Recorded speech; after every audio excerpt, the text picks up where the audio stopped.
যুক্তরাষ্ট্রকে নিমিষেই ধ্বংস করতে পারে এমন উন্নত পারমাণবিক অস্ত্রধারী মিসাইল থেকে শুরু করে বিমান প্রতিরক্ষা লেজার এবং ক্রুজ ড্রোন দিয়ে পরিপূর্ণ এখন চীনের অস্ত্রভান্ডার। আর চীনের ইতিহাসে সর্ববৃহৎ সামরিক কুচকাওয়াজ আয়োজনের মাধ্যমে প্রেসিডেন্ট শি জিনপিং জানিয়ে দিলেন, বিশ্বের যে কোনো শক্তিকে প্রতিরোধ করতে সক্ষম বেইজিং।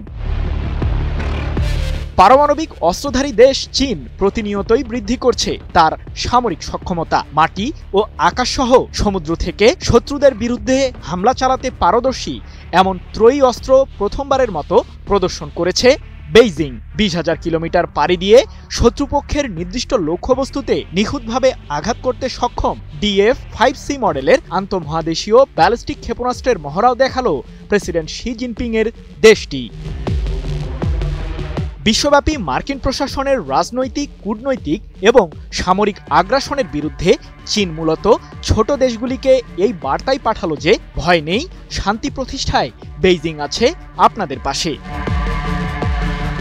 চীনের নতুন অস্ত্রের মহড়া পূর্ব এশিয়ায় যে কোনো সংঘাত তৈরি করতে যুক্তরাষ্ট্র ও তার মিত্রদের পরিকল্পনাকে জটিল করে তুলবে, এমনটি জানিয়ে সিঙ্গাপুরের S Rajaratnam school of international স্টাডিজের পণ্ডিত জেমস চার বলেন, চীনের কাছে থাকা ক্রুজ ড্রোন এবং হাইপারসনিক ট্রায়াড অস্ত্রের মাধ্যমে অঞ্চল জুড়ে এমন একটি বলয় তৈরি হয়েছে যেখানে চাইলেই ভিন্ন দেশের সামরিক বাহিনী হস্তক্ষেপ করতে পারবে না। 3রা সেপ্টেম্বর এক প্রতিবেদনে বিষয়টি নিশ্চিত করেছে ব্রিটিশ বার্তা সংস্থা রয়টার্স।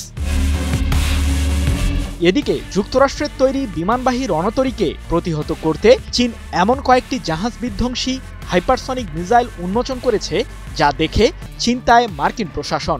সেগুলোর মধ্যে রয়েছে ইংজি 17, 19 ও 20 মডেলের ক্ষেপণাস্ত্র।